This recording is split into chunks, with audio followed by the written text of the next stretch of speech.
Ok, vamos falar hoje sobre Solid, basicamente sobre 5 princípios de design para produzir um código mais inteligente. Eu me chamo Thiago Bonfim, e aqui eu vou mostrar na teoria esses princípios, e depois na prática, em um projeto prático, para vocês serem capazes de aplicar e dizer o que é o Solid. Mas, afinal de contas, o que é o Solid? Solid são 5 princípios, é um acrônimo, onde cada sigla significa um princípio, e todos esses princípios são muito importantes para produzir um código mais coeso, um código com menos acoplamento, um código mais inteligente, digamos assim.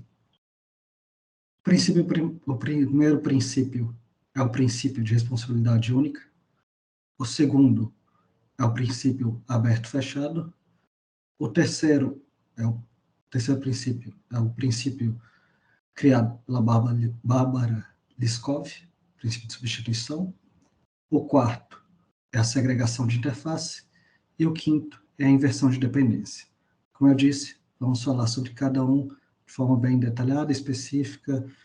Então,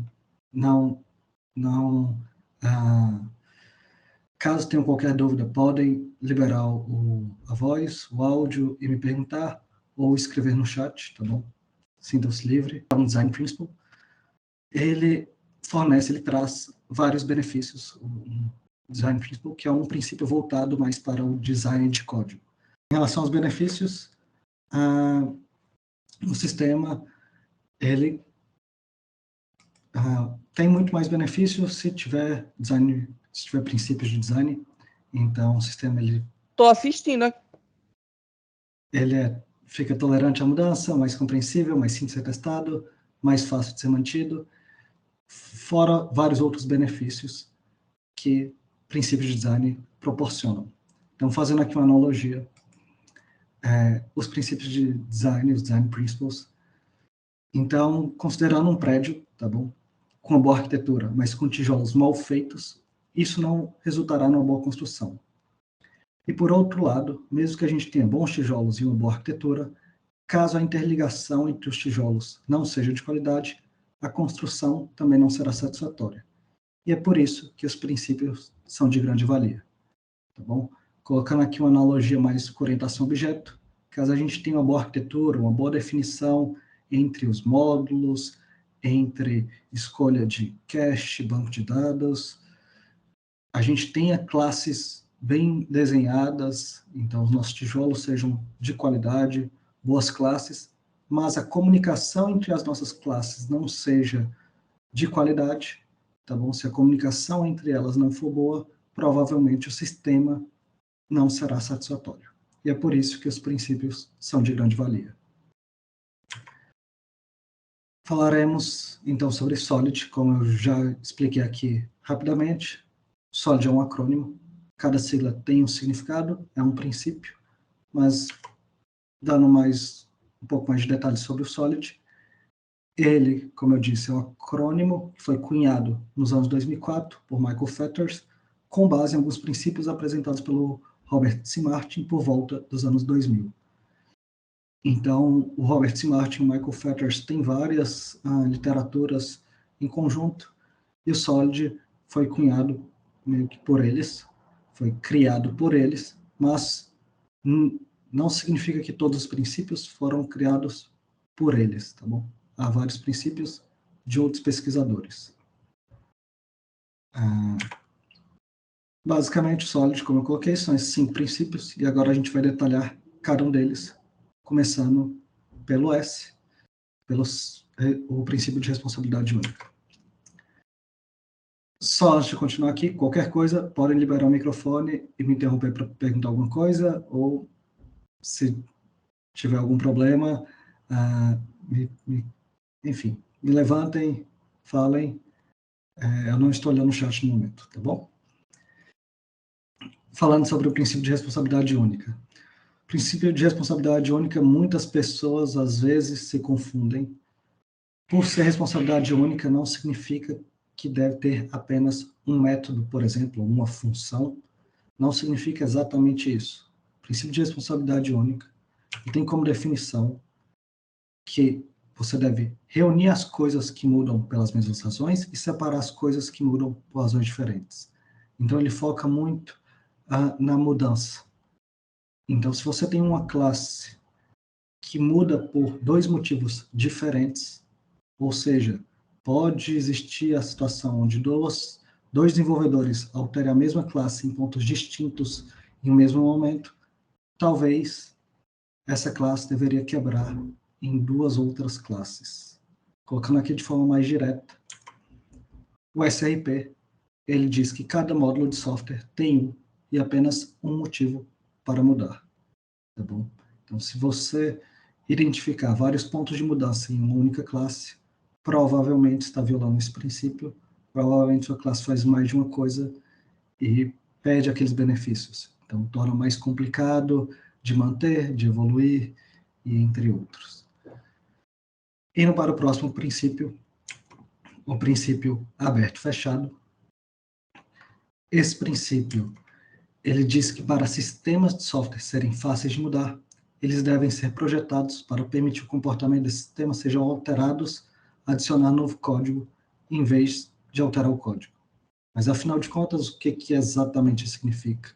Significa que a gente deve construir classes e construir um sistema mais focados em abstrações para permitir extensões sem mudar o comportamento padrão, sem alterar o código da abstração, o código padrão que é comum a todos. Em outras palavras, ele diz que o módulo deve ser aberto para extensão, mas fechado para modificação. Tá bom? Então, o OCP é basicamente isso, mais voltado, existe alguns design patterns que ajudam a aplicar o OCP, como, por exemplo, o Template Method, que a gente vai ver mais na frente com o código, tá bom? Eu vou mostrar um projeto prático, aplicando todos eles, e vai ficar talvez mais claro. Próximo princípio é o princípio da Barbara-Liskov, ou, no caso, o princípio de substituição de Liskov. E, bem, esse princípio, ele, como eu disse, essa definição de subtipos foi criado pela Barbara-Liskov por volta de 1988. Em sumo, esse princípio ele diz que para construir sistemas de software a partir de partes intercambíveis, essas partes devem aderir a um contrato que permite que essas partes sejam substituídas uma por outra.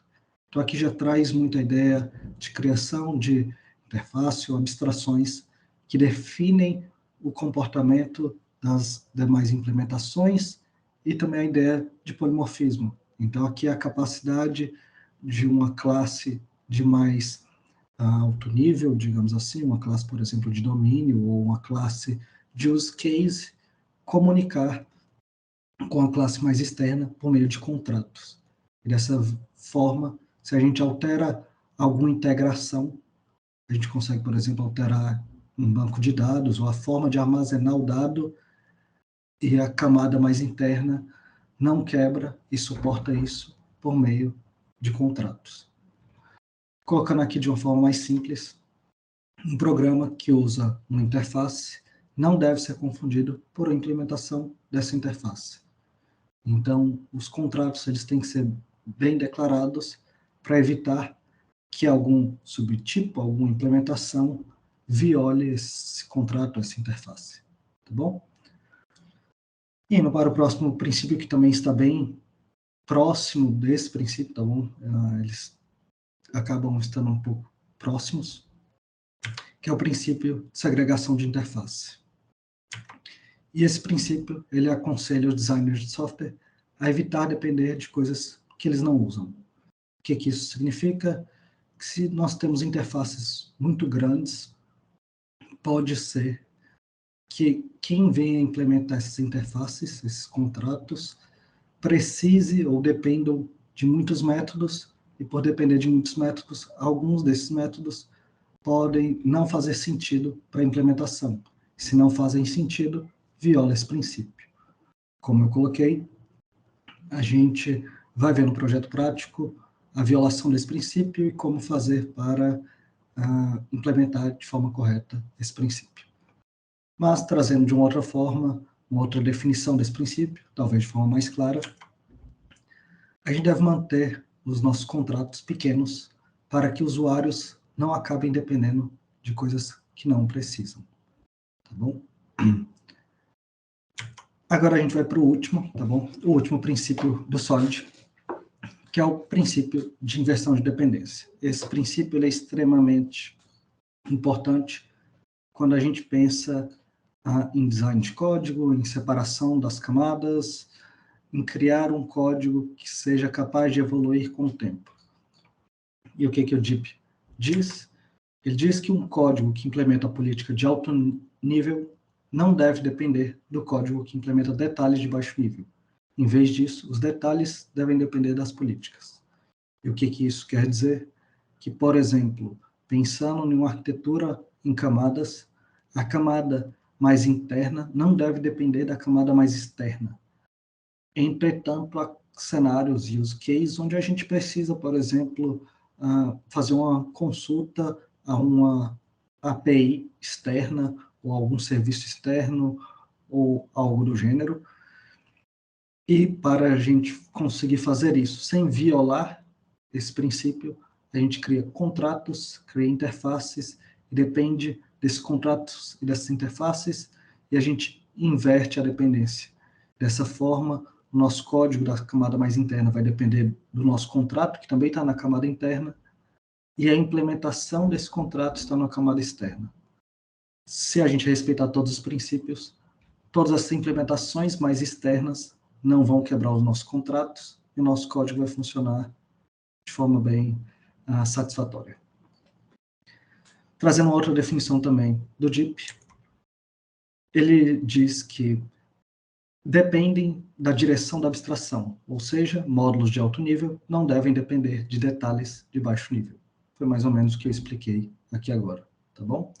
Então, tenham isso em mente, todos esses princípios eles são muito importantes, não significa que eles devem ser aplicados de forma sequencial, tá bom?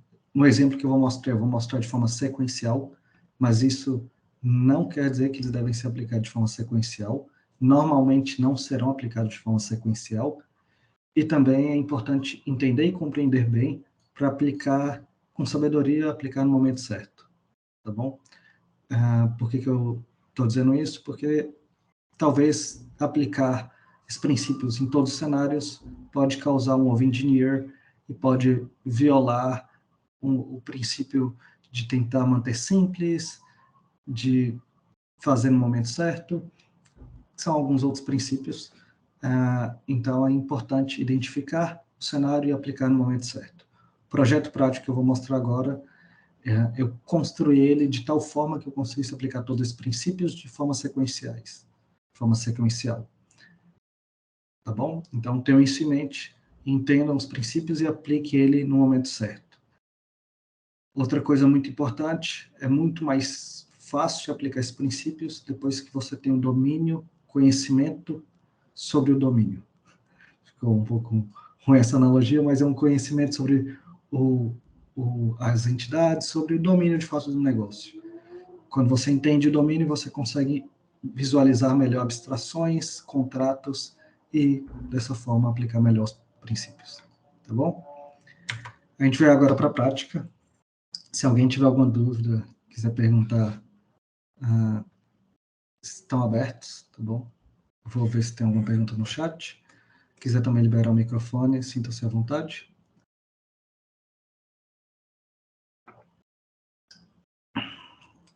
Pois bem, acho que nenhuma dúvida no momento. Qualquer coisa também podem me interromper. Tudo bem, a gente vai começar aqui vendo o problema em diagramas, tá bom? UML. Já de antemão, eu peço perdão, eu não segui as melhores práticas de UML. Eu fiz de forma simples para ficar claro, tá bom? Para conseguir acompanhar. E depois a gente vai para o código, tá bom? Falando aqui do problema, a gente vai criar, digamos que a demanda é criar um API, um endpoint, para receber uma imagem e extrair o texto dela. Basicamente, um OCR, tá bom? Não sei se alguém aqui já precisa fazer o OCR, mas é basicamente isso. E a gente vai criar um API que recebe a imagem e faz o OCR dessa imagem. Se a gente não aplicar o SRP, e como eu coloquei aqui novamente, só reforçando, essa abordagem aqui desse controller não significa que está errada. Está errada dada a evolução do sistema que eu consegui prever, tá bom? Se você for criar uma aplicação, apenas um endpoint, você sabe o que é isso, e ele não vai evoluir, tudo bem. Agora, se você tem conhecimento do domínio de quão grande a aplicação vai se tornar, ou como que a aplicação vai crescer, isso aqui, por exemplo, poderia ser uma violação do SRP. Basicamente, nesse controller, a gente tem um método, que é o recognize, método público, e alguns métodos privados para validar a imagem, para buscar o recurso e para fazer a extração, digamos, chamando um serviço da Amazon, por exemplo. E é basicamente isso. Entretanto, aqui a gente viola o SRP porque a gente tem vários motivos para mudar essa classe. Digamos, por exemplo, que mude a lógica de validação de imagem. No início a gente só suportava PNG, mas agora a gente vai suportar PNG e JPEG. Então a gente tem que mudar essa classe. Digamos que por algum motivo a gente resolve incluir um novo serviço. Então a gente vai fazer o OCR também pelo Google, tá bom? A gente vai fazer pelo Google e pela Amazon. A gente teria que alterar essa classe. Então a gente começa a alterar essa classe por vários motivos, violando o princípio. Então a forma de respeitar esse princípio seria, por exemplo, utilizar um design pattern, wrapper ou decorator para uma classe que não é do nosso domínio, por exemplo, multi-part file, e a gente joga ele para um file wrapper que faz a validação de imagem, que obtém o recurso, e tudo isso a gente joga para uma outra classe, service, que faz a lógica de chamar um serviço externo e fazer o reconhecimento. Nesse primeiro momento, muito simples o sistema, a gente só aplicou o SRP e separou. Vamos agora aumentar os problemas e ir aplicando os demais princípios. Então, considerando agora que a gente quer evoluir para suportar o serviço do Google e o da Amazon. E caso o serviço da Amazon esteja indisponível, a chamada deverá ser feita para o do Google. Não aplicando o OCP, a gente iria evoluir o nosso service. E isso é o que mais acontece, tá bom? Nesse exemplo aqui, talvez esteja claro, mas é muito comum isso acontecer na maioria dos softwares, dos sistemas, que é ter classes deuses. Não sei se já ouviram esse termo, mas são classes com 1000 linhas, 2000 linhas, 3000 linhas, são classes gigantescas e normalmente são services que faz tudo por meio de if else. E tem um método gigantescos com 100 linhas que fazem vários if else e chamam diversos serviços. Isso provavelmente está violando o OCP e talvez até o SRP, porque você tem uma classe que faz muitas coisas. Então, nesse caso, a gente está violando o OCP, porque a gente precisa sempre alterar nosso OCR service. E a gente sempre precisa alterar ele e a gente não consegue estender esse comportamento de fazer OCR. Então, aplicando o OCP, a gente pode criar uma classe abstrata, tá bom? E essa classe abstrata tem diversas implementações. E dessa forma, a gente consegue criar extensões e se tiver um comportamento default, a gente mantém nesse abstract text OCR. Nesse caso, só tem um método, mas na frente, na evolução, vocês vão perceber que a gente vai acabar aplicando o template method nesse abstract text OCR, tá bom? O que isso quer dizer? Que a gente vai ter comportamentos defaults, comportamentos padrões nessa classe abstrata, e as extensões vai ser responsável apenas por estender de fato o comportamento e trazer novas funcionalidades sem quebrar o comportamento, sem quebrar o contrato, sem quebrar o que é esperado dessa classe. Tá bom? Então aqui o que é? Aplicamos o OCP, separamos, dividimos as classes, vamos evoluir o nosso sistema. Mais um probleminha, mais um requisito. Então agora a gente quer evoluir para armazenar as cotas. A gente viu que a gente tem cotas em algum dos serviços, e se exceder as cotas, a gente quer buscar de outro provedor, tá bom? Não aplicando o LSP, a gente poderia colocar tudo isso no Abstract Text OCR. Afinal de contas, cada classe iria estender e iria implementar a lógica para verificar se tem cotas disponíveis ou não. O problema aqui Digamos que o serviço da Amazon tenha cotas ilimitadas, mas a gente começa buscando pelo do Google, porque o do Google é melhor, tá bom? O do Google é mais rápido, a gente prefere buscar pelo do Google, só que o do Google tem cotas limitadas. E assim que chegar no limite, a gente vai chamar o da Amazon. Nesse cenário, esses métodos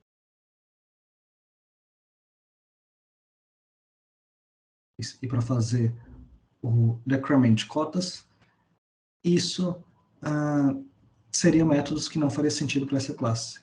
E, por exemplo, essa classe poderia retornar um exception. E se retorna um exception, talvez, dado o contrato, um class, por exemplo, o service que implementa isso, pode ter um comportamento inesperado, violando o LSP, porque o filho estaria trazendo um comportamento diferente do esperado pelo contrato, pela interface, tá bom? Então, esse aqui é aquele cenário onde tem que tomar cuidado de incluir muitas coisas em uma classe abstrata, onde as extensões podem não precisar disso, tá bom? Então, a forma de resolver o LSP seria a gente criar uma interface, por exemplo, iQuote Storage, e a implementação. E no nosso Abstract Text OCR, aqui a gente já está aplicando o Template Method, então a gente pode deixar como métodos privados para verificar se tem cotas disponíveis, e o getCodeStorage, deixar isso interno, um método interno que faz a lógica e chama os métodos responsáveis. E aqui eu também estou utilizando o optional do Java 8, que ele fornece uma clareza em relação a objetos que podem ser nulos. Então, por exemplo, no caso da Amazon, como não tem cotas, eu poderia retornar um optional empty, falando que não existe, não teria implementação para isso. E sempre, quando chamarem o getCodeStorage, está claro que pode ser um objeto, no caso por ser um optional, pode ser nulo. E aí cabe quem chama isso tratar, tá bom? E aqui a gente aplicou o LSP, separou, dividiu e vamos continuar evoluindo no sistema. Então, agora digamos que a gente está recebendo muitas requisições e a gente quer armazenar o texto gerado, porque a gente está recebendo milhões de bom dias iguais e a galera está fazendo OCR daqueles bom dias. E a gente quer salvar isso no banco de dados. Não respeitando o ISP, a gente poderia evoluir o nosso storage, mudar, renomear ele para iStorage, incluir os métodos nele e criar implementações. O problema disso é, a gente teria duas implementações, um local storage, que teria o storage e teria a lógica das cotas, e um outro que seria um local storage without quotes, que não tem lógica de cotas. E aqui a gente começa a depender de coisas que a gente não precisa, porque basicamente o local storage without quotes está dependendo de métodos do contrato, onde ele não tem o que fazer, porque ele não deseja ter cotas. Então começa a depender de coisas que não precisa. E aí aqui a gente vai aplicar mais ou menos o que eu passei do ISP, que é tentar separar interfaces menores e interfaces mais objetivas. Então a gente iria criar uma outra interface, o iText Storage, e iria separar esses dois.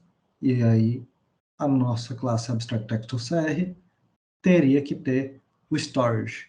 O storage contém os dois, não precisaria ser, por exemplo, um optional. A gente está definindo que todos vão precisar armazenar. E é isso. Se a gente armazena com base em um hash, por exemplo, e ok, independente de qual seja o OCR, a gente vai armazenar somente uma vez com base no hash da imagem.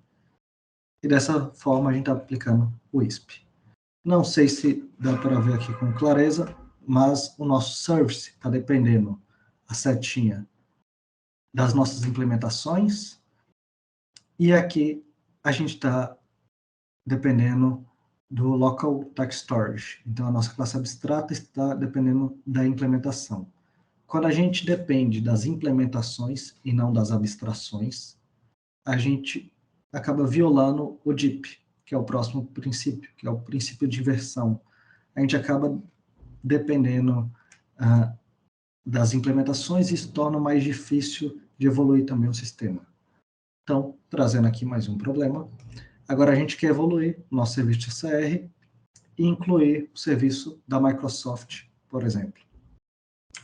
Se a gente não aplicar o DIP, a gente teria que incluir uma nova classe, uma nova extensão, e mudar o nosso service para ter mais um if-else para tratar esse novo cenário.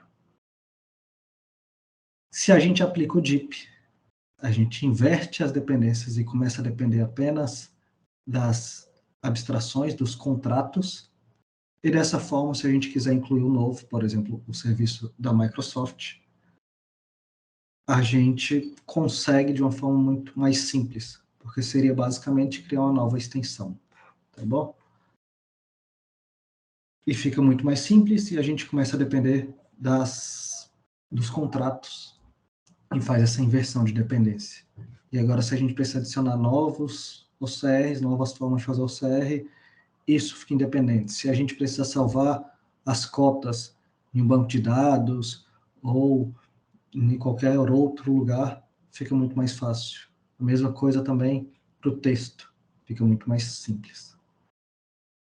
Bem, basicamente era isso que eu tinha para mostrar de diagrama. Agora eu vou mostrar o código, tá bom? E a gente vai seguir nesse mesmo passo, tá bom? Vou mostrar exatamente o código dos diagramas que eu vim mostrando. Aqui tem um QR Code com o código.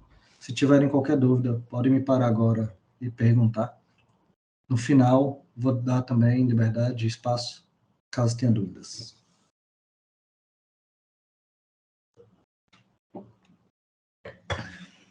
No final da apresentação, eu também vou liberar o QR Code novamente, caso alguém não consiga pegar agora, tá bom? Então, no final também vou mostrar o QR Code e mais alguns links, algumas referências que eu acho importante. Vou mostrar agora o código e, como eu disse, vou seguir com base nesses diagramas, passo a passo, e a gente vai evoluindo. Qualquer coisa, se tiverem dúvidas, podem liberar o microfone e me interromper. O importante é que vocês compreendam e que fique simples o que é o Solid e como aplicar o Solid, tá bom?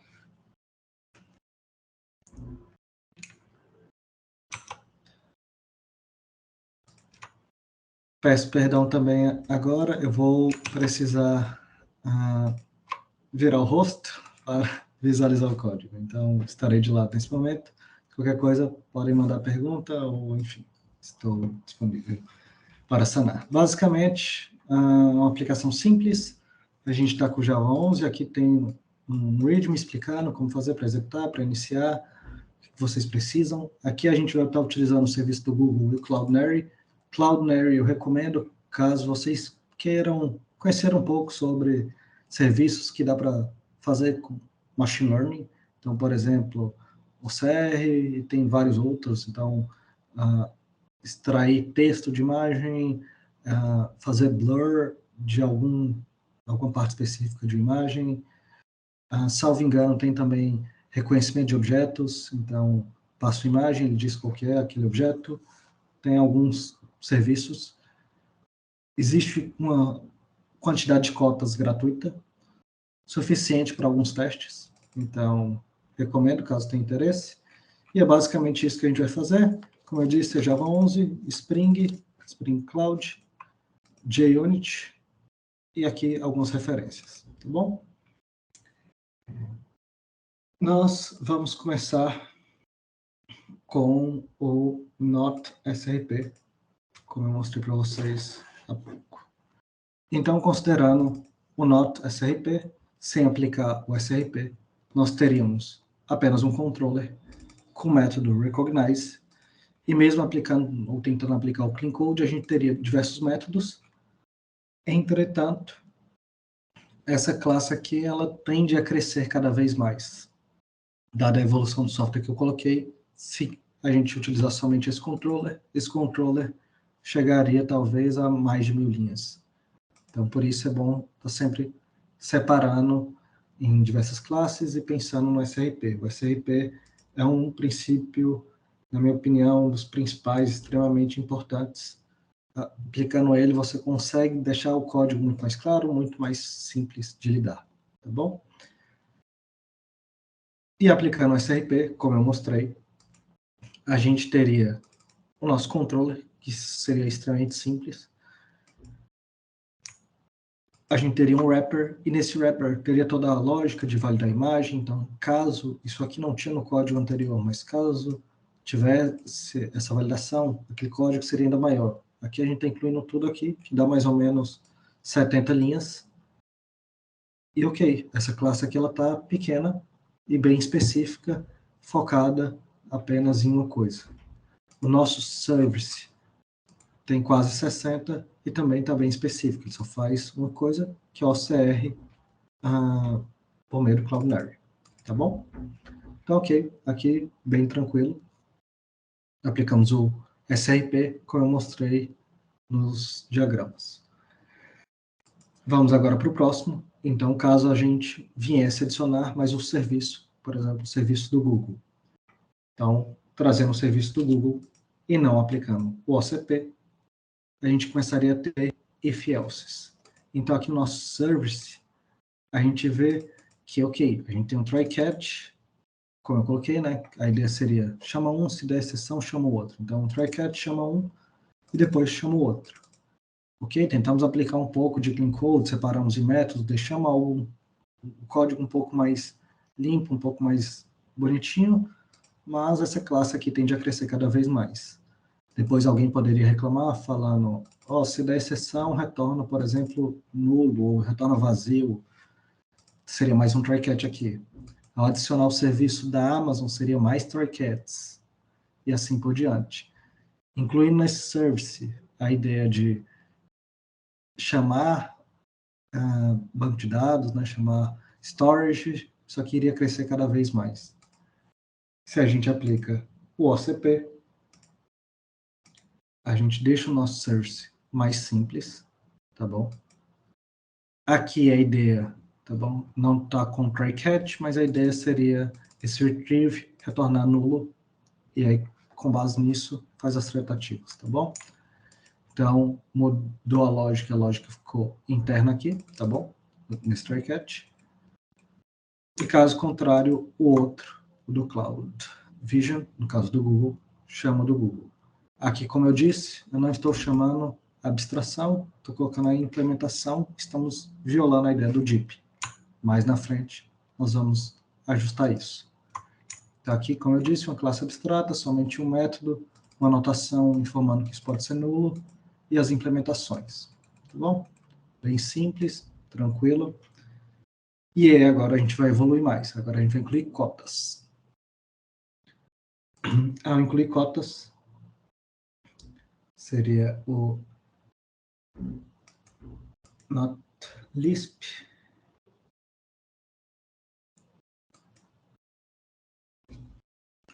Ao incluir cotas, a gente teria o seguinte cenário. A gente teria dois métodos, onde um teria cotas e o outro não. Então, por exemplo, aqui no Cloudinary, o decrement não faz sentido algum, e ele é obrigado a implementar. E aqui a gente poderia ter um lançamento de exceção. E se a gente lança exceção para o cliente que chama isso, talvez não seja claro que existe essa exceção. Porque, afinal de contas, ao chamar essa interface, eu espero que isso faça alguma coisa. E, ao mesmo tempo, essa implementação aqui, por exemplo, get available codes. Eu dizer que tem uma cota disponível, não significa que está errado. Sempre vai ter uma cota disponível, porque esse aqui ele é infinito, como eu disse, tem cotas infinitas. Só que isso aqui pode gerar um comportamento inesperado se em algum momento eu fizer alguma lógica falando, se tiver menos de 5 cotas, já chamo outro serviço, porque 5 cotas é um número muito baixo. E aí não queria chamar esse. Então isso aqui acaba violando o princípio, a gente acaba tendo um comportamento inesperado ao chamar a nossa abstração. Tá bom? Aqui a outra implementação, e aí aqui eu criei uma implementação local, tá bom? Um local storage mesmo. Isso aqui não é exatamente importante, apenas uma lógica aqui interna. Como a gente está vendo, tem só essa lógica, mas poderia ter mais lógica aqui. Digamos que, ok, vai fazer o decrement, mas são 10 por mês, então eu teria que criar mais métodos aqui privados, tá bom? E aí a gente iria criando mais métodos privados, iria crescendo, isso aqui iria acabar crescendo, tendo coisas que talvez não pertençam a essa classe, que é essa questão de lidar com cotas. Então, a gente iria acabar violando o SRP também. Aplicando, então, o LSP,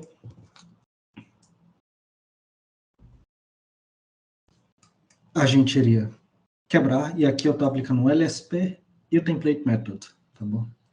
Então, ao aplicar o Template Method, eu digo que eu tenho um método público, alguns métodos abstratos, e todas as implementações são obrigadas a implementar esses métodos abstratos, que é utilizado por esse método público, tá bom? A ideia é que seja somente um método público, e quem depende desse contrato fica muito simples, porque só tem um método. E beleza, e ele só vai chamar isso, e aqui tem as lógicas onde cada um tem que implementar. Vindo aqui na implementação, por exemplo, do Cloudinary, ele retorna um optional empty, e no outro caso, do Google, ele retorna uma implementação, por exemplo, essa implementação que já tem outras lógicas, como, por exemplo, o limite por mês, então tem mais lógicas aqui internas. Se essa lógica estiver errada, vou alterar essa classe e não aquela outra, estou aplicando o SRP novamente. E aqui o nosso contrato mais específico, tá bom? E agora, indo para o not ISP. Então, novamente, agora o cenário é, nós queremos armazenar o texto. A gente quer armazenar o texto, vindo para o not ISP. A gente poderia evoluir, mudar o nome da nossa classe para iStorage, incluir os métodos aqui. E uma implementação, por exemplo, sem cota. Aquela mesma lógica que a gente tinha visto, acaba violando novamente o princípio de Liskov, onde a gente pode ter um comportamento inesperado, também viola o princípio de segregação de interface, porque a gente deveria segregar, visto que se a interface faz mais de uma coisa e acaba quebrando o esperado do nosso sistema, do nosso comportamento. Além disso, nosso service tende a ter um comportamento estranho. Por exemplo, aqui nesse storage. Dessa forma, o storage acaba sendo obrigatório, tá bom? Ele meio que está em todos os casos, não seria de fato um optional, ele meio que estaria presente em todos os casos, mas, mesmo se fosse um optional, a gente tem aqui uma chamada de um decrement, porque existe esse storage, aqui ele está passando se tiver, tá bom? Faz um get, se tiver, passa esse storage e faz decrement. Mas esse decrement para um dos cenários não faz sentido, porque não tem cotas. Então, acaba tendo uma lógica que não faz sentido. Isso aqui acaba sendo ruim para dar manutenção, para evoluir, porque fica um código que não é claro, tá bom? Aqui, só uma informação rápida, estou usando o optional, tá bom?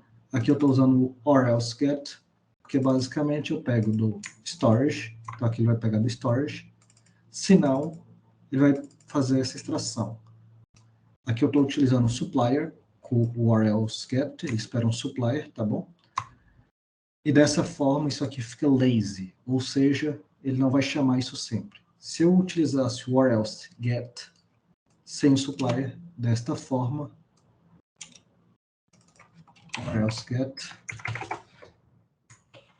or else, se eu chamo or else, dessa forma, ele sempre vai fazer essa chamada. Então, tome bastante cuidado. Lembre-se de utilizar o or else get com o supplier quando fizer uma chamada externa utilizando o optional, tá bom? Só para fins didáticos mesmo, não tem exatamente a ver com Solid. Tá bem? E agora a gente vai finalmente para o próximo, para aplicar de fato o ISP. Então, se a gente aplica o ISP, a gente vai separar, como eu coloquei, em mais interface. Então, a gente tem duas interfaces, um do texto, um de cotas, e o nossa classe abstrata fica bem mais simples. Então, aqui eu sei que o code storage é um optional. Já o storage, ele é obrigatório. Então, nesse caso, por ser um optional, eu coloco um if present. Se tiver, eu faço o decremento. Caso contrário, ele não vai fazer nada. E aqui fica muito mais simples para quem está utilizando essas classes, essas implementações, e se a gente tiver novos contratos, fica muito mais simples de criar novos contratos, não, perdão, novas implementações, fica muito mais simples, porque os nossos contratos estão bem definidos, bem específicos. Bom, vamos agora finalmente para o último, para o DIP. E aqui novamente, só revendo o nosso service. Ele tem um if aqui, ele chama um serviço ou outro, ele depende de fato da implementação, e a gente está dependendo de camadas externas, tá bom? Se isso aqui muda de tal forma, isso aqui pode mudar de tal forma que venha a mudar isso aqui, ou, no caso, se a gente for adicionar o da Microsoft, eu vou precisar mudar isso aqui, que é o cenário que a gente vai passar agora. Então, not tip, querendo incluir o serviço da Microsoft, ficaria da seguinte forma. Mais um if. Isso aqui pode crescer, mas tem N ifs. Normalmente, quando tem muitos if-elses, falta algum design pattern, ou então algum princípio, ou ambos, tá bom? Então, aqui a gente chama de um. Se tiver nulo, der algum erro, chama do outro. Se tiver nulo, a gente chama do outro, e vai fazendo assim, sucessivamente, o que não é muito bom. Fora isso, aqui também a gente está com o Local Text Storage. Então, digamos que em algum momento a gente implementa um storage, um database. Eu teria que alterar isso aqui, porque isso aqui a gente está dependendo de uma implementação. Eu teria que alterar aqui e alterar todo mundo que estende essa classe.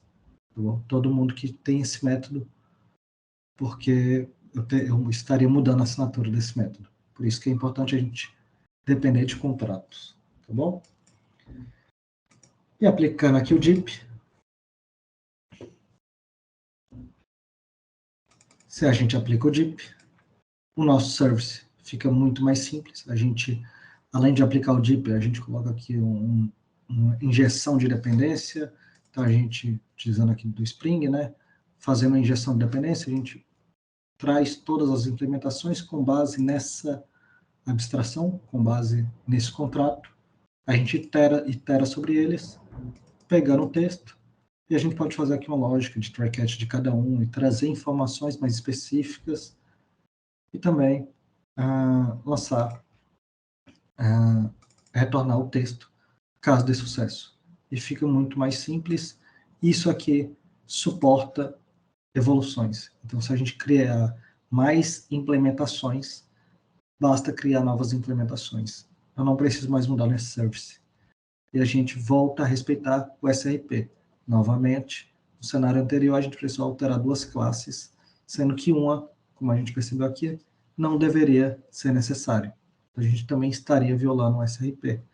Dessa forma, não é necessário mais alterar essa classe se a gente tiver mais implementações. Tá bom? E basicamente é isso, tá bom? Que eu tinha para mostrar do código. Vou voltar para os slides para mostrar algumas referências e recapitular o que nós vimos. Esse código está aberto, caso queiram fazer algum fork, ou caso queiram, enfim, acessar e fazer alguma modificação, quiser fazer algum pull request, identificar algum probleminha, podem também. Sinta-se livre, o código está lá, está aberto.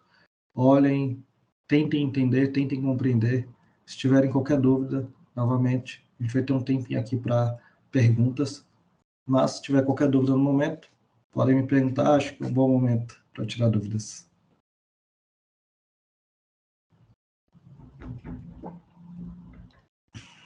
Não ter nenhuma dúvida, não sei se é bom ou ruim, não sei se ficou muito confuso ou muito claro. Espero que tenha sido muito claro.